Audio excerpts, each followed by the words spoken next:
अस्सलाम वालेकुम वरहमत व वबरकातुहू।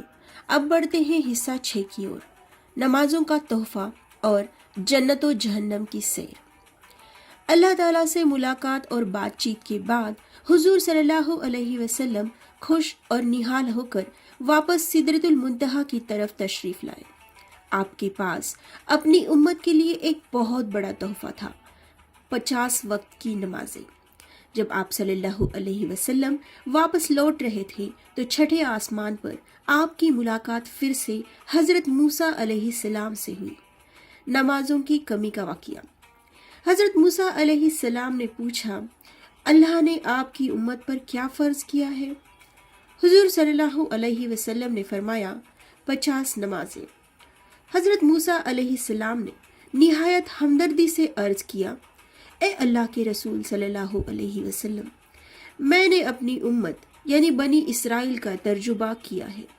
लोग कमज़ोर हैं। आपकी उम्मत 50 नमाजें नहीं पढ़ पाएगी। आप वापस जाइए और अल्लाह से इसमें कमी की दरख्वास्त कीजिए। हुजूर सल्लल्लाहु अलैहि वसल्लम वापस अल्लाह के हुजूर गए और नमाजों में कमी की गुजारिश की। अल्लाह ने कुछ नमाजें कम कर दी। आप सल्लल्लाहु अलैहि वसल्लम फिर नीचे आए। हजरत मूसा अलैहिस्सलाम ने फिर वही बात कही। ये सिलसिला कई बार चला। आप सल्लल्लाहु अलैहि वसल्लम बार बार ऊपर जाते और अल्लाह नमाजें कम करता रहा। आखिरकार सिर्फ 5 नमाजें रह गई। हजरत मूसा अलैहिस्सलाम ने फिर कहा, हुजूर, 5 नमाजें भी आपकी उम्मत के लिए भारी होंगी। आप एक बार और गुजारिश कीजिए। लेकिन हमारे प्यारे नबी सल्लल्लाहु अलैहि वसल्लम ने फरमाया, अब मुझे अपने रब से सवाल करते हुए शर्म आती है। मैं 5 नमाजों पर ही राजी हूँ। उसी वक्त अल्लाह की तरफ से निदा आई, ए महबूब, मेरा फैसला अटल है।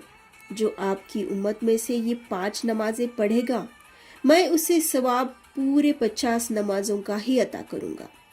ये अल्लाह का अपनी उम्मत मुहम्मदिया पर बड़ा एहसान था। इसके बाद हज़रत जिब्रील अलैहिस्सलाम आप सल्लल्लाहु अलैहि वसल्लम को जन्नत की सैर कराने ले गए।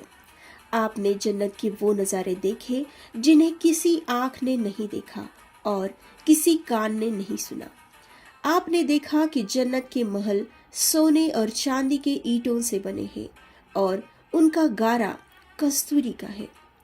आपने जन्नत की नहरें देखी, दूध की नहर, शहद की नहर और कौसर का मंजर। जन्नत के दरख्तों के तने सोने के थे और उनके फल शहद से मीठे और मक्खन से नरम थे। आपने वहाँ जन्नत की हूरों और उन ऊंचे मकामात को देखा जो अल्लाह ने परहेजगारों के लिए तैयार कर रखे हैं। जन्नत के बाद आप सल्लल्लाहु अलैहि वसल्लम को जहन्नम दिखाया गया ताकि आप अपनी उम्मत को डरा सकें।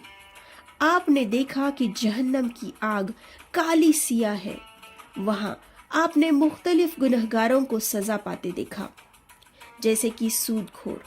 उनके पेट बड़े बड़े कमरों की तरह थे जिनमें सांप भरे हुए थे। यतीम का माल खाने वाले, उनके मुंह में आग के अंगारे डाले जा रहे थे। गीबत यानी चुगली करने वाले, वो अपने ही नाखूनों से अपने चेहरों और सीनों को नोच रहे थे।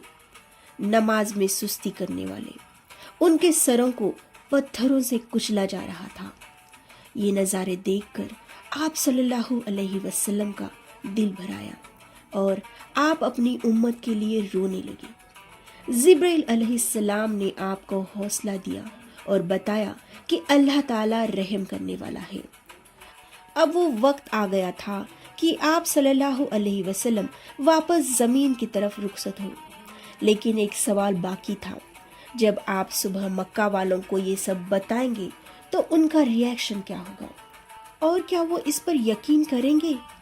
वापसी का ये सफ़र और सुबह के वो हैरत अंगेज हालात हमारे इस सिलसिले के आखिरी हिस्से की जान है।